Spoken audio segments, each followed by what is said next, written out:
ఈ రోజు ISF AMB YF సంయుక్తంగా ఐఎస్ఎఫ్ సురేష్ రెడ్డి ఆధ్వర్యంలో చలో కలెక్టరేట్ వద్ద అమర నిరాహార దీక్షకు కూర్చున్నారు. కలెక్టర్ గారు స్పందించి మీకు న్యాయం చేస్తాము అని హామీ ఇచ్చారు. అందుకని అమర నిరాహార దీక్ష విరమించుకున్నాం. దీనికి గాని న్యాయం చేయకపోతే అసెంబ్లీని కూడా ముట్టడించడానికైనా వెంకడుగు వేయము. ఏ కార్యక్రమంలో east district president Suresh Reddy, town president ఆల్ రియాజ్, టౌన్ కార్యదర్శి Abbu, town joint secretary Asi, ఐఎం district secretary Pavan ST, hostel incharge Jaswanth, బీఫ్ నాగేంద్ర, అశోక్ బోస్, హాష్ పాల్గొన్నారు. కోటలోని గురుకుల డాక్టర్ బిఆర్ అంబేద్కర్ ఎస్టీ గురుకుల పాఠశాల ఎటువంటి ఇంటిమేషన్ లేకుండా, ఎటువంటి సమాచారం లేకుండా గత నెల 18వ తారీఖు పేరెంట్స్ ఫోన్ చేసి 19వ తారీఖు పేరెంట్స్ అందరికి స్కూల్ పిలిపించి పోలీసుల సమక్షంలో నిర్దాక్షిణ్యంగా టీసీలు తీసుకోపోతే మిమ్మల్ని లాఠీ చార్జీ చేస్తామని చెప్పి బెదిరించి భయభ్రాంతుల గురించి 600 మంది విద్యార్థులకి ఎటువంటి సమాచారం లేకుండా ఒకే రోజు 18వ తారీఖు పిలిచి 19వ తారీఖు టీసీలు ఇచ్చి పంపించారు. నేను ఈ ప్రభుత్వాన్ని ఒక్కడే అడుగుతున్నా, నేను ఈ నెల 12వ తారీఖు నిరాధ తీసి కూర్చున్నామని నేను పర్మిషన్ కోసం సిఎస్ఆర్ గారికి వెళ్ళా. సిఎస్ఆర్ ఏమంటున్నానంటే మీరు వారం రోజుల ముందు వస్తే మేము మీకు పర్మిషన్ ఇస్తాం, మాకు కొన్ని రూల్స్ అండ్ రెగ్యులేషన్స్ ఉంటాయి, మేము రూల్స్ కి వ్యతిరేకంగా పోలేము, మీరు 1 వీక్ ముందు మా దగ్గరకు వస్తే మేము పర్మిషన్ ఇచ్చేవాళ్ళం అని చెప్తున్నారు. నేను ఒకటే అడుగుతున్నా, గురుకుల పాఠశాల 40 సంవత్సరాల నుంచి గురుకుల పాఠశాల ఉంది, దాదాపు 10 సంవత్సరం కూడా 600 మంది విద్యార్థులు చదువుకుంటున్న దాంట్లో దాన్ని తీయడానికి మీరు గత నెల 18వ తారీఖు పేరెంట్స్ కి ఇంటిమేషన్ ఇచ్చి 19వ తారీఖు నైటే ఖాళీ చేయించారు. దీనికైతే రూల్స్ అండ్ రెగ్యులేషన్స్ మీ దగ్గర లేవు, కానీ మేము 600 మంది విద్యార్థుల కోసం న్యాయ పోరాటం చేయడానికి నిరాహార దీక్ష చేయడానికి మీ దగ్గర పర్మిషన్ వస్తే మీరు ఏం చెప్తున్నారు, మా పై నుంచి ఆర్డర్స్ ఉన్నాయి, మీకు పర్మిషన్ ఉంది, రూల్స్ అండ్ రెగ్యులేషన్స్ మాకు ఉన్నాయని చెప్పి మీరు ఈ రోజు రూల్స్ అండ్ రెగ్యులేషన్స్ మాట్లాడుతున్నారు. నేను ఒక్కటే అడుగుతున్నా, ఒక స్కూల్ ని 40 సంవత్సరాలు ఉన్న స్కూల్ ని 600 మంది విద్యార్థులు ఉన్న స్కూల్ ని తీసేయడానికి లేని రూల్స్ ని ఈ రోజు మేము న్యాయ పోరాటం చేయడానికి ఎందుకున్నాయని రూల్స్ అని అడుగుతున్నా. మేము ఒక 600 మంది విద్యార్థుల కోసం పోరాడుతున్నాం. ఈ రోజు ఒక్కటే అడుగుతున్నా, ఈ ప్రభుత్వాన్ని కూడా ఎలక్షన్ల ముందు దళితుల ఓట్లు కావాలి, దళితుల ఓట్లతో ఎమ్మెల్యేలు అవుతారు, దళితుల ఓట్లతో మంత్రులు అవుతారు, దళితుల ఓట్లతో ముఖ్యమంత్రులు అవుతారు. కానీ ఎలక్షన్స్ అయిపోయిన తర్వాత అధికారంలోకి వచ్చిన తర్వాత దళితుల ఎస్సీ స్కూల్ తీసేస్తారు, దళిత కాలేజీలు తీసేస్తారు, దళిత గురుకుల పాఠశాలలు తీస్తారు. వీటన్నిటికి మాత్రం దళితులకు ఈ రోజు ఏం చేస్తున్నారంటే విద్యను దూరం చేయడానికి ఈ ప్రభుత్వం, కూటమి ప్రభుత్వం ప్లాన్ చేస్తుంది. నేను ఒక్కటే అడుగుతున్నా, ఆంధ్రప్రదేశ్ రాష్ట్ర ప్రభుత్వంలో బడుగు బలహీన విద్యార్థులు ఏం పాపం చేశారని నేను అడుగుతున్నా. ఈ రోజు ఆంధ్రప్రదేశ్ లో ప్రభుత్వ హాస్టల్లో, ప్రభుత్వ స్కూళ్ళు, ప్రభుత్వ కాలేజీలు ఈ రోజు మీరు మీ కూటమి ప్రభుత్వాన్ని నమ్మి మీరు డెవలప్ చేస్తారు ఈ కాలేజీని, హాస్టల్ అని చెప్పి మిమ్మల్ని నమ్మి ఒక సంకల్పంతో మిమ్మల్ని మేము గెలిపించుకుంటే మీరు అధికారంలోకి వచ్చిన ఏం చేస్తున్నారు, దళితులు హాస్టల్ తీసేయడం. ఈ రోజు ఉదయగిరిలో ఈ రోజు న్యూస్ వచ్చింది, 7 హాస్టల్ ఉదయగిరిలో తీసేశారంట. మొత్తం ప్రభుత్వ హాస్టల్ మీదే ఈ గవర్నమెంట్ తీసేసే పనిలోనే ఉంది. మొత్తం ప్రైవేట్ మైండ్ చేసి ఈ రోజు మనకి సాధారణ పేద మధ్యతరగతి విద్యార్థులకు విద్యను దూరం చేయాలని కుట్రతో నడుస్తుంది. అందరూ కూడా ఈ ప్రైవేట్ కార్పొరేట్ కి వాళ్ళ విద్యార్థుల్ని, వాళ్ళ బిడ్డల్ని అక్కడ జాయిన్ చేసే విధంగా ఈ ప్రభుత్వం నడుస్తుంది. నేను ఒక్కటే చెప్తున్నా, మీకు చిత్తశుద్ధి ఉంటే కూటమి ప్రభుత్వం వచ్చింది 2.5 సంవత్సరం అయింది, ఇప్పుడు కూడా ప్రభుత్వ హాస్టల్ ఏ ఒక్క హాస్టల్ కూడా మీరు పట్టించుకోలేదు.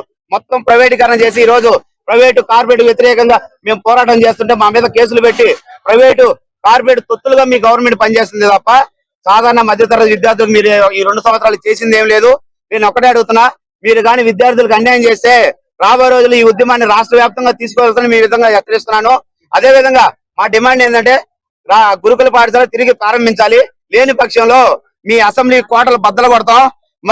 వీటన్నిటికి కూడా మా ఐఎస్ఎఫ్ ఆధ్వర్యంలో ఏఎం, బిఓఎం మీరందరూ కలిసి, మేము దళిత సంఘాలు మొత్తం కలిసి ఈ రోజు రాబోయే మీ మున్సిపల్ ఎలక్షన్ లో కూడా మీ కూటమి ప్రభుత్వానికి వ్యతిరేకంగా పనిచేసి మీ యొక్క ఏదైతే అహంకారం ఉందో అహంకారం కూడా దించి మిమ్మల్ని ఓడించే దానికి మేము ప్రయత్నిస్తాం. ఖచ్చితంగా నేను ఒక్కడే చెప్తున్నా, మీరు మా స్కూల్ తిరిగి ప్రారంభించకపోతే ఖచ్చితంగా మీ కూటమి ప్రభుత్వం ఖచ్చితంగా విద్యార్థులతో పెట్టుకుంటే ఏ ప్రభుత్వాలు కూడా నిలబడి చరిత్ర లేదు.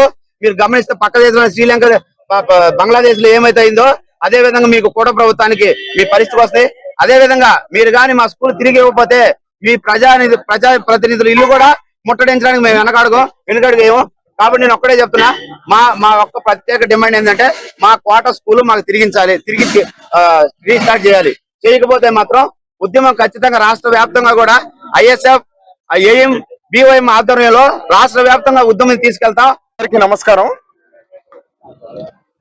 గూడూరు డివిజన్ కోట మండలంలో ఉన్నటువంటి గురుకుల పాఠశాలని ఈ టీడీపీ ప్రభుత్వం ఎంతో దుర్మార్గంగా గత నెల 18వ తారీఖున ఎటువంటి ఇంటిమేషన్ లేకుండా కేవలం ఒక్క రోజు ముందు అక్కడ చదువుతున్నటువంటి విద్యార్థుల తల్లిదండ్రులకి మీ పిల్లల్ని మీరు తీసుకెళ్లిపోండి అని చెప్పి ఒక అనైతికమైనటువంటి ఇంటిమేషన్ ఒక్క రోజు ముందు ఇచ్చి ఎంతో దుర్మార్గంగా ఆ యొక్క పాఠశాలని వాళ్ళ స్వాధీనం చేసుకొని ఈ రోజు అది కొంతమంది కార్పొరేట్ వ్యక్తులకి దారాదత్తం చేసే ఉదంతం వెలుగులోకి వచ్చింది.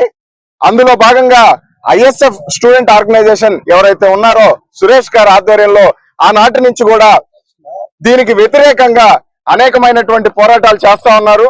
గత నెలలో వారు ఇదే కలెక్టరేట్ ముందు నిరసన తెలపగా పోలీసు వారు వారిని అకారణంగా అమానుషంగా వారిని జీపులు ఎక్కించుకొని అరెస్ట్ చేసిన పరిస్థితి. మరి దాని మీద కలెక్టర్ గారు కూడా ఎటువంటి చర్యలు తీసుకోలేదు, ఎటువంటి రెస్పాన్స్ ఇవ్వలేదు. సో ఇదే ఐఎస్ఎఫ్ ఆర్గనైజేషన్ సురేష్ గారు మళ్ళీ కూడా ఈ నిద్రపోతున్నటువంటి ఈ అధికారులు కావచ్చు, నిద్రిస్తున్నటువంటి ఈ ప్రభుత్వాన్ని కావచ్చు ప్రశ్నిస్తూ ఈరోజు మళ్ళీ కూడా ఇదే కలెక్టరేట్ బయట నిరసన కార్యక్రమం చేపట్టడం జరిగింది. ఈ నిరసన కార్యక్రమానికి వైఎస్ఆర్ విద్యార్థి విభాగంగా మేము వారికి సంపూర్ణమైన మద్దతు తెలుపుతూ, అదేవిధంగా ఈ రోజు చేస్తున్నటువంటి ఈ కార్యక్రమానికి అనేకమైనటువంటి విద్యార్థులు జిల్లా నలుమూలల నుంచి వచ్చి కూడా వారందరూ కూడా ఈ గురుకుల పాఠశాలని తీసే పరిస్థితి లేదు, ఖచ్చితంగా ఈ అనైతిక చర్యను మేము నిరసిస్తామని చెప్పేసి వాళ్ళందరూ కూడా మా అందరితో కలిసి ఈ నిరసన కార్యక్రమంలో మద్దతు ఇస్తా ఉన్నారు. ఈ ప్రభుత్వానికి మేము చెప్పేది ఒకటే, మీకు తొత్తులుగా ఉన్నటువంటి కార్పొరేట్ శక్తులకి ఈ రోజు మీరు దారాదత్తం చేస్తా ఉన్నారు. ఈ పాఠశాలలు కావచ్చు, కళాశాలలు కావచ్చు, ప్రభుత్వ ఆస్తులు కావచ్చు. ఇది ఎన్నో రోజులు సాగదు. మీరు ఢిల్లీలో జరిగినటువంటి కాక్రోచ్ ఉద్యమం చూశారు. అదే విధంగా విద్యార్థి సంఘాలు, విద్యార్థులు అందరి సహకారం తీసుకొని మీ పైన నిరసన కార్యక్రమాలు చేపడితే ఖచ్చితంగా మీ కుర్చీలు కదిలిపోతాయని చెప్పేసి ఈ సందర్భంగా హెచ్చరిస్తా ఉన్నాం.